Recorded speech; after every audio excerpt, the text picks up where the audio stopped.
అధ్యక్ష, వీళ్ళు మాట్లాడితే ఈ ప్రభుత్వాన్ని చేస్తున్నటువంటి అభివృద్ధి కార్యక్రమం చూసి షోరూలేక మాట్లాడిన మాటలు తప్ప వివేక్ గారు మాట్లాడిన మాటలను వెనక్కి తీసుకోవాలి. ఈరోజు ఈ ప్రభుత్వం వచ్చి సంవత్సర కాలంలో గాడిన పెడుతుంది. రాష్ట్రాన్ని ధ్వంసం చేసిర్రు, విధ్వంసం చేసిర్రు.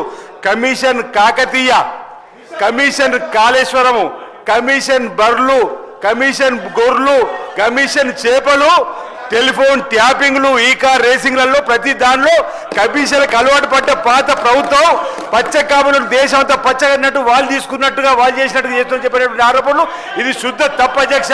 ప్రజలందరూ గమనిస్తున్నారు. వారి యొక్క ఆలోచన విధానాన్ని ప్రజలు గమనిస్తున్నారు. ఈ ప్రభుత్వం ఎక్కడ కూడా ఈరోజు చిత్తశుద్ధం పనిచేస్తుంది.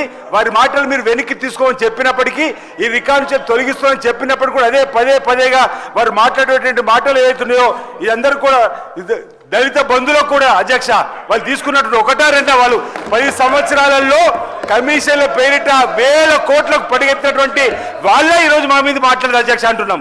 ఈరోజు ప్రజలు వాళ్ళని తిరస్కరించి ప్రతిపక్షాన్ని పరిమితి చేసిన, లోక్సభ ఎన్నికల్లో 0కు పరిమితి చేసిన, ఈరోజు డిపాజిట్ కోల్పోయినప్పుడు కూడా ఈరోజు ఈ విధంగా ఇంకా మనసు మార్చుకొని మాట్లాడుకోవడం అనేది కరెక్ట్ కాదు. ఆ మాటలను తొలగించారు అధ్యక్ష. ఈరోజు చైర్ను కూడా బెదిరించే విధంగా మాట్లాడుతున్నారు అధ్యక్ష. మీరు మాట్లాడితే మీతో సమానంగా వారు మీ పైన కూడా మాట్లాడేది సరైనది కాదు. మీరు చక్కగా రూలింగ్ ఇచ్చి సరే మీరు కొత్తగా వచ్చిన సభలకు అధ్యక్ష మాకు ఆదర్శంగా ఉండాల్సిన వీళ్ళు ఎవరంటే మీరు 20 years ఇండస్ట్రీ అంటారు అధ్యక్ష.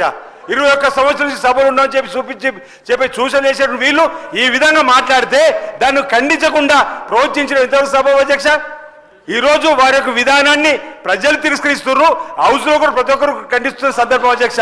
ఈ వారి మాటలు వెంటనే వెనక్కి తీసుకోవాలని చెప్పి కోరుతున్నాం. లేదంటే రికార్డు సరి చేసి ఆ మాటలు తొలగించాలని చెప్పి మేము కోరుతున్నాం అధ్యక్ష.